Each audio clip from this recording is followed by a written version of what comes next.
Welcome back to the Rich Dad, Poor Dad series. I'm Needful Hacks, and today we're diving into Lesson 2, Why Teach Financial Literacy. In Video 3, we learned that the rich don't work for money. They make money work for them. Now, we're going to see why understanding money is even more important than earning it. Financial literacy is the foundation of wealth, and this lesson is a game changer. Let's get started. So, why is financial literacy such a big deal? Robert Kiyosaki argues that it's not just about how much money you make, it's about how much you keep and how well you manage it. Schools teach us a lot of things, but they don't teach us how to handle money.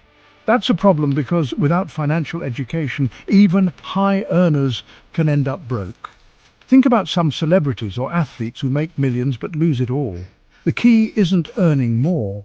It's understanding how money works. Here's where it gets interesting.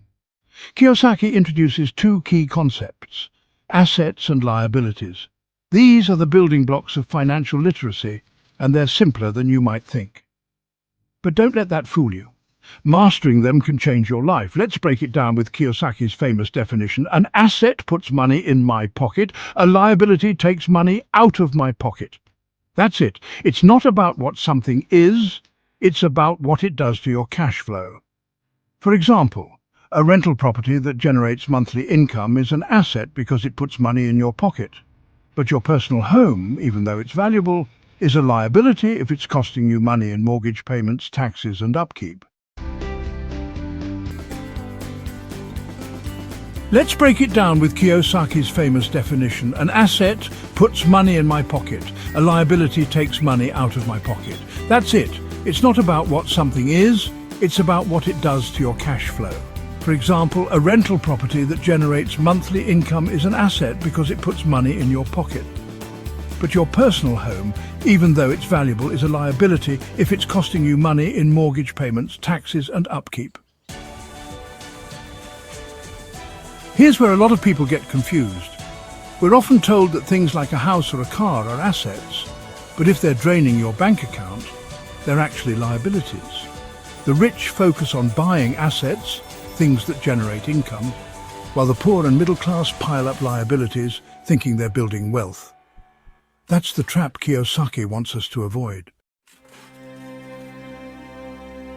Kiyosaki also introduces the idea of cash flow patterns. The rich have a pattern where money flows from their assets into their pockets even when they're not working. The middle class, on the other hand, have a pattern where money flows in from their job and out to liabilities, leaving little left over. It's not about how much you earn, it's about how you structure your finances. Think about it. Two people can earn the same salary, but one might be building wealth while the other is stuck in debt. The difference? One is focused on acquiring assets, and the other is focused on buying liabilities. That's why financial literacy is so powerful. It helps you make smarter choices with your money. Now let's talk about the critiques. Some people say Kiyosaki oversimplifies things. Finances can be complex: taxes, interest rates, market risks, and boiling it down to assets versus liabilities might seem too basic. They worry beginners could misjudge what's an asset or liability without more guidance. That's a fair point, but here's the thing. This simple rule is a great starting line. It's like learning the alphabet before writing a novel. You've got to start somewhere, and this is where...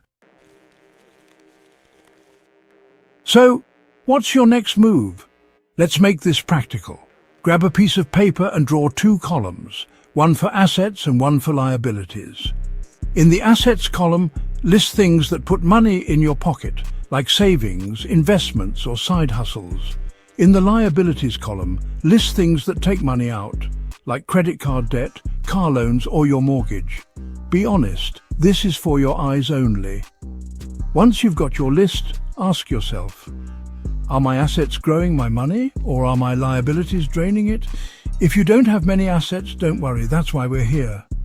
Start small, maybe redirect $50 a month into a savings account or look into a low-cost investment like an index fund. The goal is to start shifting your focus from liabilities to assets.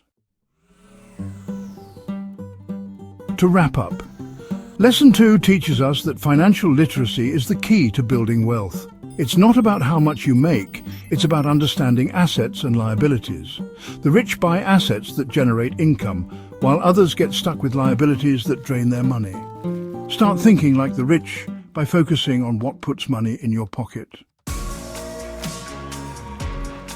That's it for today. In video 5, we'll explore lesson 3, mind your own business. It's all about focusing on what really builds wealth. Don't miss it.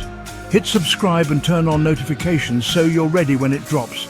And if this is helping you, give this video a thumbs up. Before you go, drop a comment. What's one asset you own or want to own? Let's inspire each other. See you in video 5.